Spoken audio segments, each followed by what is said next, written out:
Hello everyone, আসসালামু আলাইকুম। Welcome to MK cooking house.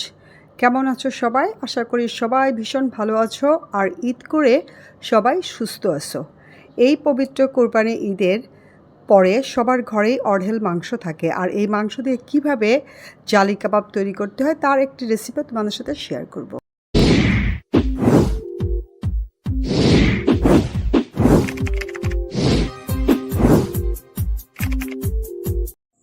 জালি কাবাব বানানোর জন্য আমি এখানে 250 গ্রাম গরুর মাংস কিমা করে নিয়েছি এবং এটা আমি সিদ্ধ করে নিয়েছি। এটা কাঁচা মাংস দিয়েও করা যায়। আমি এই কিমার মধ্যে 2 টেবিল চামচ পেঁয়াজ কুচি, 1 টেবিল চামচ ধনিয়ার পাতা কুচি আর 1 চা চামচ কাঁচামরিচের কুচি দিয়ে দিলাম। 1 চামচ কাঁচামরিচ দিয়েছি। এখন 1 চামচ শুকনা মরিচ ভাজার গুঁড়া দিলাম। 1 চা চামচ লবণ দিচ্ছি, 1 চা চামচ জিরার গুঁড়া, 1 চা চামচ ধনে গুঁড়া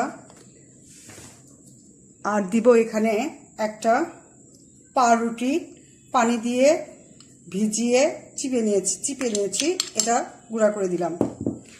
আর দিব 1 টেবিল চামচ পাতিলেবুর রস।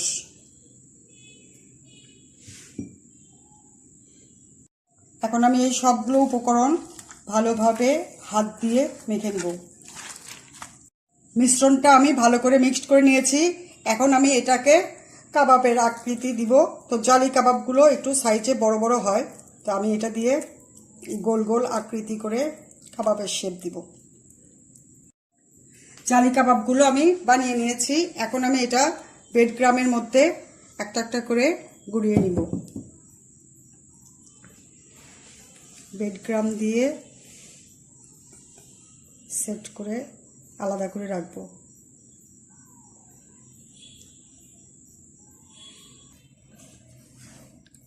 এইভাবে আমি ব্রেডক্রাম দিয়ে একটা একটা করে কাবাবগুলো সেট করে নিচ্ছি।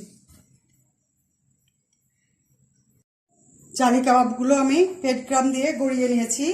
এখন আমি এটা ডিমের মিশ্রণ রেডি করব, তারপরে ডিমের মধ্যে দিয়ে ভাজবো। আমি এখানে 2টা ডিম ভেঙে নিয়েছি। এটার মধ্যে আমি দিব 1/2 চামচ লবণ, চামচ চিলি ফ্লেক্স আর দিচ্ছি 1 চামচ কর্নফ্লাওয়ার।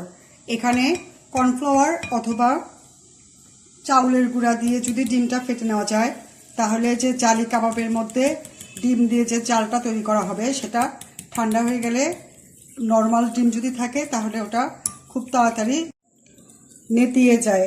আর যদি কর্নফ্লাওয়ার বা চাউলের গুঁড়া দিয়ে ডিমটা ফেটে নেওয়া যায় তাহলে অনেকক্ষণ জালটা ক্রিস্পি থাকে। আমি এখন ডিমটা ভালো করে ফেটে নিয়েছি। এটা এখন চুলায় ভেজে নিব। জালি কাবাবগুলো ভাজার জন্য আমি চুলায় একটা ফ্রাই প্যান দিয়ে নিয়েছি, এটা গরম করে নিয়েছি। এখন এটার মধ্যে আমি পর্যাপ্ত পরিমাণে তেল দিয়ে দিব। ডিমের মিশ্রণের মধ্যে কাবাবগুলো কোট করে আমি তেলে দিচ্ছি।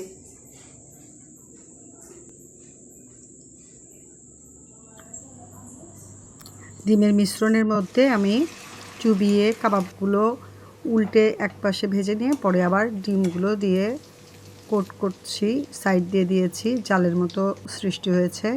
তো এইভাবে তোমরাও একবার বানিয়ে নিও। আর এইভাবে করলে কাবাবটা খেতে ভীষণ ভালো লাগে। জালি কাবাবগুলো হয়ে গেছে, আমি এখন সার্ভিং ডিশে উঠিয়ে নিচ্ছি। তো দেখে নিলে কিভাবে আমি খুব সহজে জালি কাবাব তৈরি করলাম। তো তোমরাও এবারে এইভাবে একবার বানিয়ে নিও। আর আমাকে লাইক কমেন্ট সাপোর্ট করতে ভুলো না। সবাই ভালো থেকো, সবার জন্য অনেক অনেক শুভেচ্ছা। আল্লাহ হাফেজ।